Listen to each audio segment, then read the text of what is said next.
আমি তখন হাসতে হাসতে আল্লাহর কাছে ভীষণ সন্তুষ্টি নিয়ে পৌঁছতে চাই যে আমি একটা ন্যূনতম ওই জীবনটা লিড করতে পারলাম, যে আমি একটা ইনসাফের হাসি নিয়ে আমি আমার আল্লাহর কাছে পৌঁছতে চাই।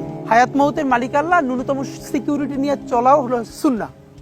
কিন্তু আমাদের লড়াইটা হলো, আমার মা স্বাভাবিকভাবেই কান্নাকাটি করেন, আমার পরিবার সবাই। তো আমি আমার মাকে বলেছি যে দেখো, মানে আমরা যে লড়াই নেমেছি, আমার একটা মনে হয় কি কোনো রাজনীতিবিদের না বাসায় মৃত্যুটা হইতে পারে না, এটা কোনো ভালো মৃত্যু না। যিনি রাজনীতি করেন, যিনি লড়াই করেন, যিনি বিপ্লবী, যিনি সংগ্রামী, তার মৃত্যুটা হবে একটা সংগ্রামের মধ্য দিয়ে, একটা রাজপথে, একটা গ্লোরির মৃত্যু। আমি তো ভীষণ ভাবে প্রত্যাশা করি, আমি ছোটবেলা থেকে এই স্বপ্নটা দেখি, অনেক জায়গায় বলেছি, একটা তুমুল মিছিল হচ্ছে অন্যায়ের বিরুদ্ধে। সেই মিছিলের সামনে আমি আছি, কোনো একটা বুলেট এসে আমার বুকটা হয়তো বিদ্ধ করে দিয়েছে, এবং সেই মিছিলে আমি হাসতে হাসতে আমি শহীদ হয়ে গেছি।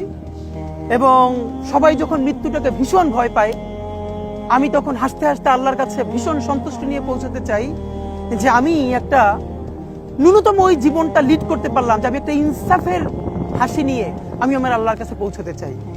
সুতরাং আগামী 50 বছর বাঁচলাম, কোনো ইম্প্যাক্ট তৈরি হলো না আমারে দিয়ে, দেশের জন্য, রাষ্ট্রের জন্য, উম্মার জন্য, জাতির জন্য। কিন্তু আমি ধরেন